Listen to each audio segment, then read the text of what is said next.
room. They had a lot of energy for old women, and I had a hell of a time keeping them amused so far. I'd sat them in front of 3 nickel slots while I went on my errand, but of course they hadn't stayed there. Like 3 ancient toddlers, they had very short attention spans. They'd wandered into the bar shortly after I did, carrying a load of no doubt ill-gotten souvenirs. Dano, clutching a little red devil plush under her arm, had dropped a snow globe off with me before heading for the bar. It contained a plastic image of the casino that, instead of being surrounded by fake snow, had tiny flames that danced about whenever you shook it. I thought it would be just my luck to get arrested for shoplifting something that tacky. Despite the annoyance of babysitting the weird sisters, the expression on Casanova's face as he regarded them told me it might work to my advantage. I smiled and watched the flames of hell consume the tiny casino again. If you don't help me, I may just leave them here. They could use a makeover. I didn't bother to point out how bad that would be for business.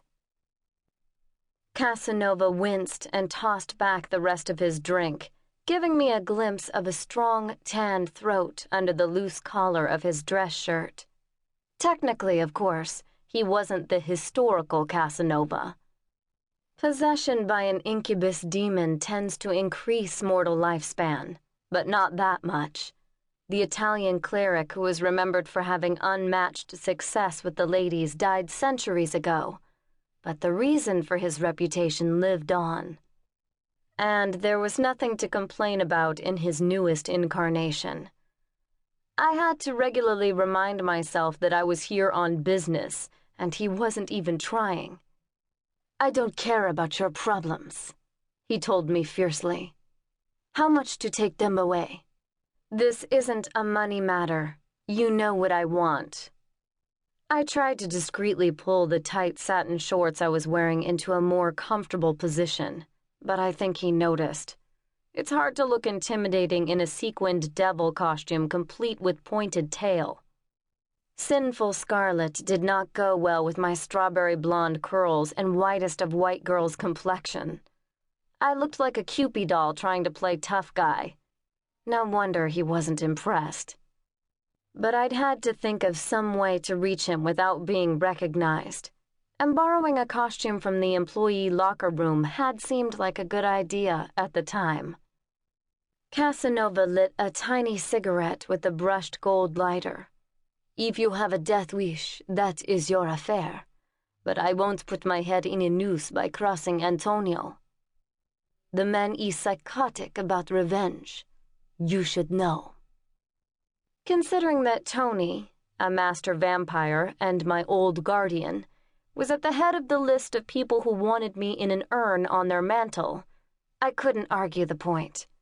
But I had to find him, and the person I strongly suspected was with him, or the urn wouldn't be necessary. There wouldn't be anything left of me to require a funeral, and since Casanova had once been Tony's second in command, it was a good bet that he knew where the crafty old bastard was hiding. "I think Myra's with him," I said shortly. Casanova didn't ask for details. It wasn't exactly a secret that Myra was the most recent person to try and help me shuffle off the mortal coil. It hadn't been personal, more of a career move, you might say, until I'd put a couple of holes in her torso. It was safe to assume it was personal now. "My sympathies," Casanova murmured, "but I am afraid that is all I can offer. You understand that my position is somewhat tenuous." That was one way of putting it. That Casanova had occupied such an important place in Tony's criminal organization was unusual, to say the least.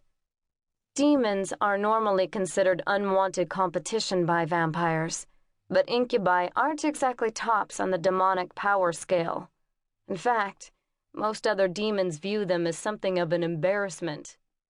Casanova was an unusual incubus, though.